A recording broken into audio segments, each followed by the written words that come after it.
Hello बच्चों। तो topic है आज का डिसऑर्डर्स ऑफ स्केलेटल सिस्टम।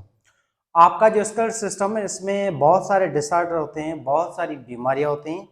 जैसे कि कॉमनली जो डिजीज होती है वो है एक है आर्थराइट्स यानी कि जोड़ों का दर्द। दूसरी डिजीज है इसका नाम है spondylosis and then sciatica and then disc slip. आपके ओवरऑल जो डिसऑर्डर्स होते हैं स्केलेटल के वो बहुत सारे होते हैं। जैसे हम जस्ट आर्थराइट्स को डिस्कस करें तो इसके 100 से ज़्यादा टाइप होते हैं जोड़ों के दर्द के। और आपका जो सिलेबस है ना पीएमसी का उसमें आपको पढ़ना भी एक ही टॉपिक है जिसका नाम है आर्थराइट्स। बाकी ये जो दो टॉपिक है इसको आपको नहीं पढ़ना है, पर हम इसको ऊपर ऊपर से ओवरव्यू जरूर करेंगे, शायद क्वेश्चन आ भी सकते हैं। पर आपको डिस्कस यही करना है आर्थराइट्स को, जोड़ों के दर्द को। तो चलते हैं इसकी तरफ।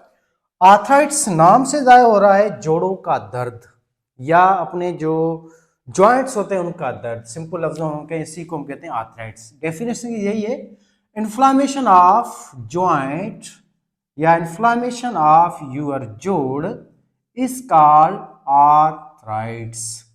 अब जॉइंट्स जो होते हैं ये जोड़ जो होते हैं ये आपको पता है, हम लास्ट टाइम डिस्कस कर चुके हैं प्रीवियस लेक्चर में।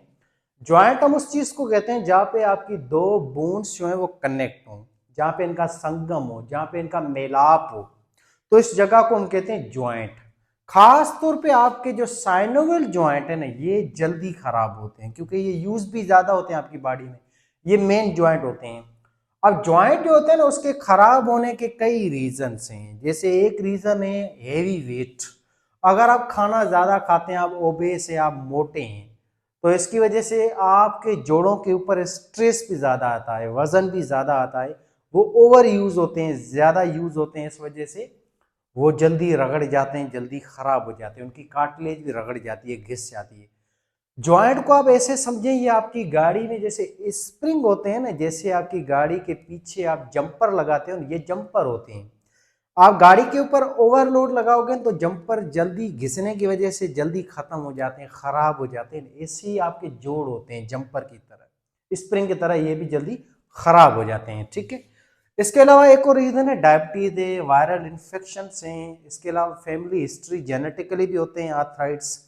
और आपका एक्सीडेंट्स वगैरह हो जाए, कोई चीज जोर से लग जाए हमारे जोड़ों के ऊपर, तो इसकी वजह से ये सारे हमारे अंदर डिजीज होती हैं जिसको हम कहते हैं आर्थराइट्स। तो इनके रीजंस बहुत सारे हैं। ओबेसिटी है, मोटापा है, मोटापे के अलावा डायबिटीज है, शुगर की बीमारी। अच्छा, इसके अलावा ऑटो इम्यून डिसऑर्डर्स हैं, आपके इन्फेक्शंस, वायरल खास तौर पे इन्फेक्शंस हैं, ये सारे रीजन होते हैं इनके। एंड देन ओवर यूज है, ज़्यादा यूज इनका करना, ओवर यूज ऑफ यूर आर्थराइट्स। ये सारे इसके रीजन है मोटे मोटे। इन्फेक्टेड पार्ट आपका यही होता है जॉइंट, जोड़, जहाँ पे आपके अंदर ज़्यादा दर्द होता है। और ज़्यादातर जो आर्थराइट्स होता है ना आपके घुटनों के अंदर होता है, आपके नी जॉइंट के अंदर, क्योंकि आपकी बॉडी का सारा बोझ यही जॉइंट पे उठाते हैं। कॉमनली यही जोड़ हमारा खराब होता है। इसके अंदर साइनोवियल फ्लूइड खत्म हो जाता है ओवर स्ट्रेस की वजह से, कार्टिलेज घिस जाती है, फिर दोनों हड्डियां एक दूसरे से रगड़ने लगेंगी, उसके नतीजे में शदीद दर्द होगा, पेन होगा और बंदा चल भी नहीं पाएगा। कॉमनली ये आर्थराइट्स होती है बड़े लोगों के अंदर 50-60 साल की एज के बाद, मगर आजकल के दौर में बहुत सारी चीज़ें, ये सारे फैक्टर्स हैं, इनकी वजह से यंग लोगों में भी कॉमनली नजर आ रहा है आर्थराइट्स, जोड़ों के दर्द जो है ना।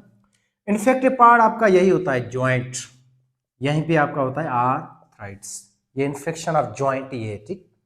सिम्टम्स के यही है, पेन होगा शदीद, बहुत ही ज्यादा दर्द होगा जहाँ पे जोड़, जहाँ पे हमारा खराब होगा, इन्फ्लामेशन हो जाएगी, वो जोड़ वो हिस्सा सूज जाएगा, स्वेलिंग हो जाएगी यहाँ पे।